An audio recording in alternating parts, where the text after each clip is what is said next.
চীন তাইওয়ান উত্তেজনার মধ্যে আবারও নতুন করে উত্তপ্ত হয়ে উঠেছে কোরীয় উপদ্বীপ।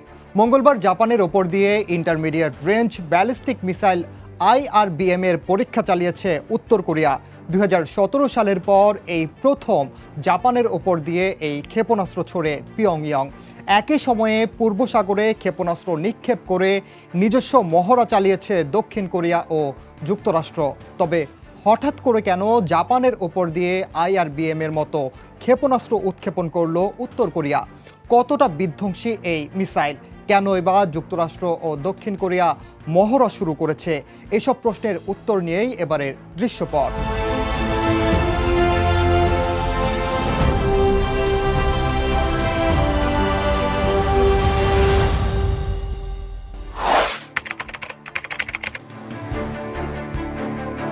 5 বছরের মধ্যে প্রথমবারের মতো জাপানের ওপর দিয়ে উত্তর কোরিয়ার ক্ষেপণাস্ত্র পরীক্ষার পরপরই ক্ষেপণাস্ত্র সতর্কতা জারি করে টোকিও। শহর জুড়ে বাজতে থাকে অ্যালার্ম। ক্ষেপণাস্ত্র অ্যালার্মের মানে হলো স্থানীয়দের নিরাপদ আশ্রয় গ্রহণের নির্দেশ দেয়া। সাধারণত বিপজ্জনক পরিস্থিতিতে এই সতর্কতা জারি করে জাপান। উত্তর কোরিয়া নিজেদের পারমাণবিক অস্ত্রধারী রাষ্ট্র হিসেবে ঘোষণা দিয়ে আইন পাশের 1 মাসের মাথায় এই ক্ষেপণাস্ত্রের পরীক্ষা চালালো। দেশটির সর্বোচ্চ নেতা কিম জং উন এই সিদ্ধান্তকে অপরিবর্তনযোগ্য বলে অভিহিত করেছেন এবং পরমাণু নিরস্ত্রীকরণের বিষয়ে কোনো আলোচনার সম্ভাবনাও নাকচ করে দেন। বিশ্লেষকরা বলছেন, মঙ্গলবারের ক্ষেপণাস্ত্র উৎক্ষেপণের মধ্য দিয়ে চূড়ান্ত ক্ষোভের বহিঃপ্রকাশ ঘটিয়েছে উত্তর কোরিয়া। এর আগে শেষ 2017 সালে সাবেক মার্কিন প্রেসিডেন্ট ডোনাল্ড ট্রাম্পের সঙ্গে কিমের চরম বাদানুবাদের জেরে জাপানের উপর দিয়ে ইন্টারমিডিয়েট রেঞ্জ ব্যালিস্টিক মিসাইল ছোড়ে পিয়ংইয়ং।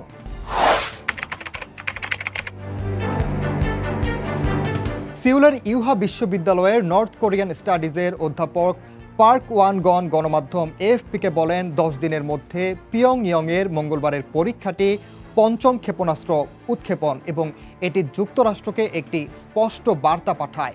দক্ষিণ কোরিয়া, জাপান এবং গুয়াম অঞ্চল যে উত্তর কোরিয়ার ক্ষেপণাস্ত্রের আয়ত্তের মধ্যেই আছে তাই জানান দিতে চান কিম জং উন। অর্থাৎ কোরীয় উপদ্বীপে যুদ্ধ শুরু হলে পিয়ংইয়ং মার্কিন ঘাঁটিতে পরমাণু হামলা চালানোর সক্ষমতা রাখে, এই বার্তাটি দিতে চেয়েছে উত্তর কোরিয়া। এমনটাই ধারণা পার্ক ওয়ান গনের। তিনি বলেন, উত্তর কোরিয়ার ক্ষেপণাস্ত্র পারমাণবিক ওয়ারহেড বহন করতে পারে, তাই এর মধ্য দিয়ে রাজনৈতিক বার্তাও দিতে চাইছে তারা।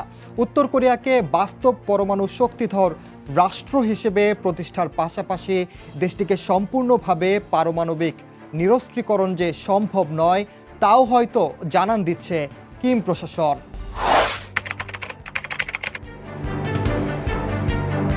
উত্তর কোরিয়ার ক্রমবর্ধমান হুমকি মোকাবিলায় যৌথ সামরিক মহড়া জোরদারের পাশাপাশি শুক্রবার 5 বছরের মধ্যে প্রথমবারের মতো ত্রিপক্ষীয় অ্যান্টি সাবমেরিন মহড়া চালিয়েছে যুক্তরাষ্ট্র, জাপান ও দক্ষিণ কোরিয়া।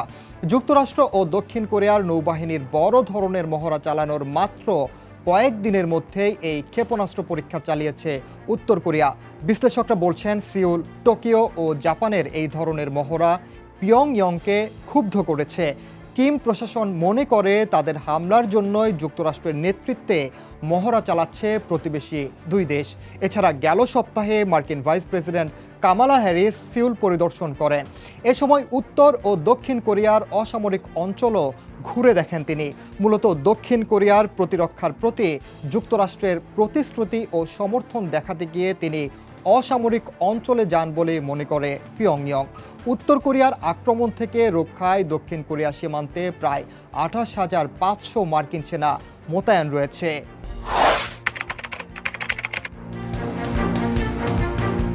উত্তর কোরিয়া চলতি বছরের জানুয়ারি থেকে এ পর্যন্ত প্রায় 40টি ক্ষেপণাস্ত্র উৎক্ষেপণ করেছে। এগুলোর মধ্যে নতুন হাইপারসনিক ক্ষেপণাস্ত্র রয়েছে। পাশাপাশি দীর্ঘপাল্লার ক্রুজ ক্ষেপণাস্ত্র, রেলগাড়ি, বিমানবন্দর ও সাবমেরিন থেকে স্বল্প পাল্লার ব্যালিস্টিক ক্ষেপণাস্ত্র SRBM, আন্তঃমহাদেশীয় ব্যালিস্টিক ক্ষেপণাস্ত্র ICBM, মধ্যপাল্লার ব্যালিস্টিক ক্ষেপণাস্ত্র IRBMও রয়েছে। মঙ্গলবার ছোড়া ক্ষেপণাস্ত্রটিও IRBM। বিশ্লেষকরা বলছেন, উত্তর কোরিয়ার সাম্প্রতিক স্বল্প পাল্লার ব্যালিস্টিক ক্ষেপণাস্ত্রগুলোর মধ্যে অধিকাংশই অপেক্ষাকৃত নিচু দিয়ে এবং একে বেঁকে উড়ে যাওয়ার জন্য নকশা করা হয়েছে। ক্ষেপণাস্ত্রগুলোকে শনাক্ত করে সহজে যাতে ধ্বংস করা না যায় সেজন্যই এমন নকশা করা হয়েছে বলেও মনে করেন বিশ্লেষকরা। উত্তর কোরিয়ার ছোড়া মধ্যবর্তী পাল্লার ব্যালিস্টিক ক্ষেপণাস্ত্রের রেঞ্জ ৩,০০০ থেকে ৫,৫০০ কিলোমিটার পর্যন্ত। বলা যায় এটি মাঝারি পাল্লার ব্যালিস্টিক ক্ষেপণাস্ত্র এবং একটি আন্তঃমহাদেশীয় ব্যালিস্টিক ক্ষেপণাস্ত্রের রেঞ্জের মধ্যে।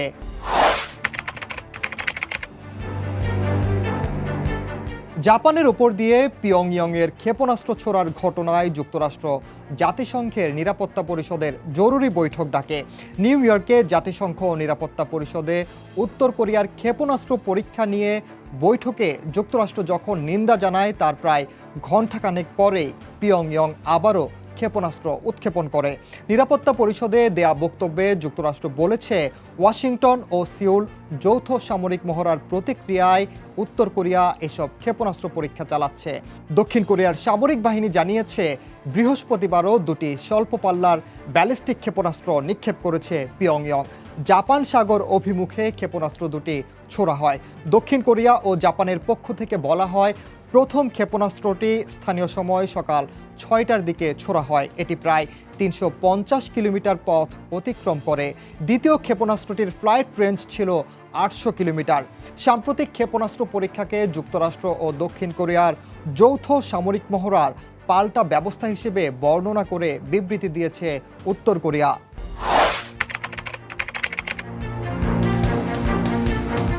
জাপানের উপর দিয়ে উত্তর কোরিয়া মধ্যপাল্লার ব্যালিস্টিক ক্ষেপণাস্ত্র IRBM ছোড়ার প্রতিক্রিয়ায় মার্কিন বিমানবাহী রণতরী USS রোনাল্ড রিগান ও বহরের অন্যান্য যুদ্ধজাহাজগুলো বুধবার আবারও দক্ষিণ কোরিয়ার জলসীমায় মোতায়েন করা হয়েছে। ওয়াশিংটন পিয়ংইয়ংয়ের বৃহস্পতিবারের উৎক্ষেপণের নিন্দা জানিয়ে একে জাতিসংঘ নিরাপত্তা পরিষদের নিষেধাজ্ঞার লঙ্ঘন ও আঞ্চলিক প্রতিবেশী এবং বিশ্ব সম্প্রদায়ের জন্য হুমকি হিসেবে অভিহিত করেছে।